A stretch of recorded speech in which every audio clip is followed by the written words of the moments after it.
भी आपको सार्वभौमिक वयस्क मताधिकार के बारे में बताया था।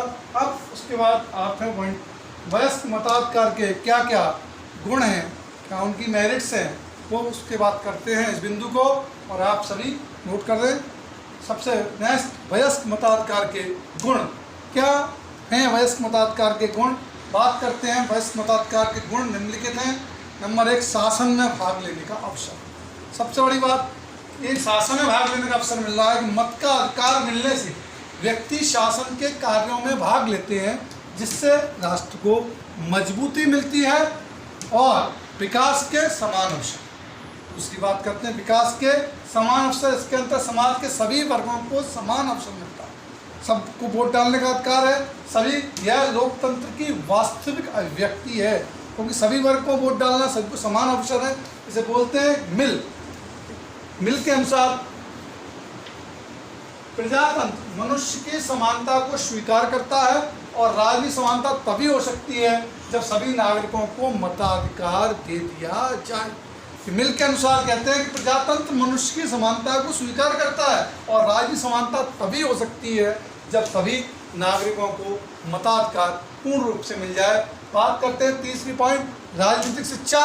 राजनीतिक शिक्षा का इसके अंतर्गत राज्य के समस्त वयस्क नागरिकों को बिना किसी भेदभाव के राजनीतिक शिक्षा मिलती है। किसको वोट देना है, कौन उम्मीदवार है, कहाँ जाना है, कैसे वोट डलता है, सबको राजनीतिक शिक्षा मिलती है, और इससे नागरिकों की शासन के कार्यों में रुचि बढ़ती जाती है। लोकतंत्र का आधार, सबसे बहुत महत्वपूर्ण बात है कि ये लोकतंत्र का आधार है।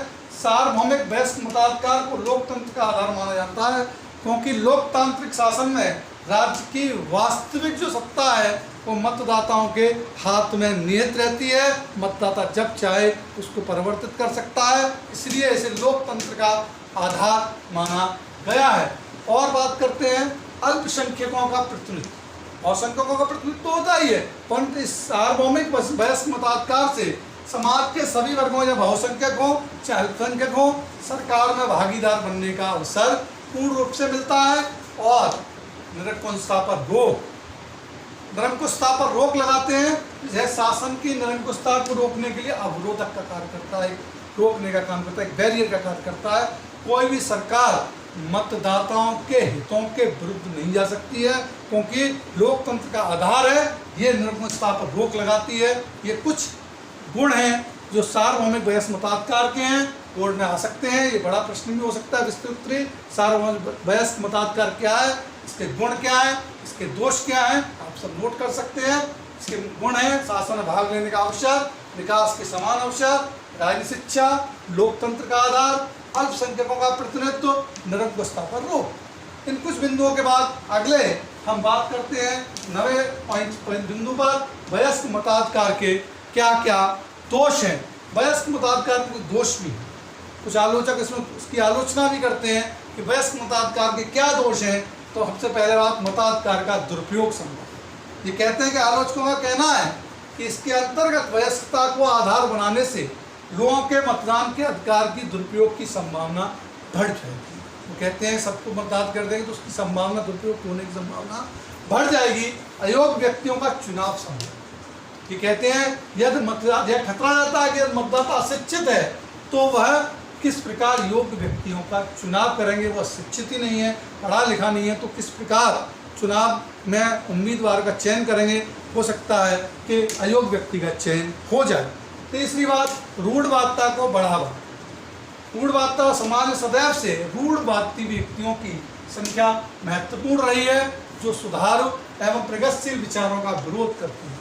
हेनरी मैन के अनुसार ये कहते हैं, हेनरी मैन के वयस्क मताधिकार संपूर्ण प्रगति का अंत कर देगा। हेनरी मैन के अनुसार सबसे जो वोटों की खरीद बिक्री, चौथी बात करते हैं, जो उसमें इसके अंतर्गत धनवान जो हैं, बाहुबली धनवान, वो क्या करते हैं, जनता की निर्धनता और अज्ञानता का लाभ उठाते हैं। अज्ञानता का लाभ उठाकर उनके मतों को धन या अन्य सुविधाएं देकर क्या करते हैं, लालच देकर अपने पक्ष में कर लेते हैं, अपने वोट डलवाने ऐसा कार्य। वोटों की खरीद बिक्री का एक बहुत बड़ा दोष इस वयस्क मताधिकार का। निर्वाचन में इससे भ्रष्टाचार को बढ़ावा, निर्वाचन में भ्रष्टाचार को बढ़ावा। चुनाव में उम्मीदवार अनेक प्रकार की साम दाम दंड भेद हर प्रकार की नीति अपनाकर मतदाता को रिझाता है, और ना हो तो अनुचित साधन भी अपनाकर क्या करता है, कमजोर वर्गों के लोगों को वोट डालने से रोकता है। इसके अतिरिक्त मतदाताओं को फर्जी नाम दर्ज कराने, मताधिकार का गलत प्रयोग करते हैं, इसके अंततः लोकतंत्र की हानि होती है।